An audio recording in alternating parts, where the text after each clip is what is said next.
My slaves, Allah says, الَّذِينَ أَسْرَفُوا عَلَى أَنفُسِهِمْ. Which of the slaves? That the ones who have crossed all lines and boundaries against themselves, the ones who have harmed themselves, the ones that have done severe harm to themselves, by living a life of sin, by living a life of hopelessness, by living a life of disobedience to Allah, by living a lifestyle that is harmful to them. But something beautiful that the scholars point out, Allah still calls them my slaves. Allah is still saying, you're my slaves.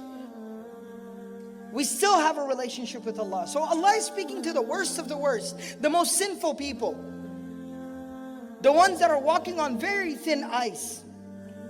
Ya ibadi, O my slaves, alladhina asrafu ala anfusihim, the ones who have done severe harm to themselves. Allah gives them an instruction. He forbids something. La taqnatu min rahmatillah. La taqnatu min rahmatillah. Never ever in the slightest bit lose hope from the mercy of Allah subhanahu wa ta'ala. Allah is saying that it is haram. It is not allowed for you under any circumstance to ever in the slightest bit lose hope from the mercy of Allah.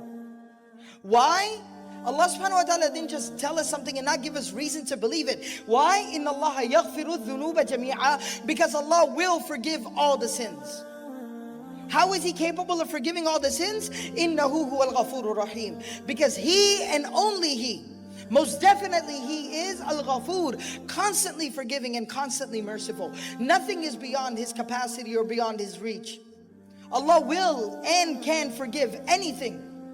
Allah subhanahu wa ta'ala is so merciful, so forgiving, so kind, so benevolent, that just in the Quran itself, in the book of Allah, Allah subhanahu wa ta'ala, when He talks about His ability to forgive, Allah subhanahu wa ta'ala mentions 3 different attributes for Himself in terms of forgiving that come from the same root. The root word is ghafara, which literally means to cover something up. It means to forgive a sin as if it never even existed, like it was never even there. But He says this 3 different ways. One place Allah subhanahu wa ta'ala calls Himself Ghafiru Dhanb, Ghafir, which means the one who immediately forgives. Another place Allah calls Himself Ghaffar, Ghaffar, the one who abundantly forgives, the one who has no limitation in terms of forgiveness, the one who can continue to forgive no matter how much the sins might be. The third attribute is Ghafur, constantly forgiving, immediately forgiving, abundantly forgiving, constantly forgiving. That's who Allah is. That's our introduction to Allah. Inna rahmati sabaqat ghadabi. Allah says that my mercy, in a hadith Qudsi, Allah says that most definitely my mercy, it encompasses and surrounds everything.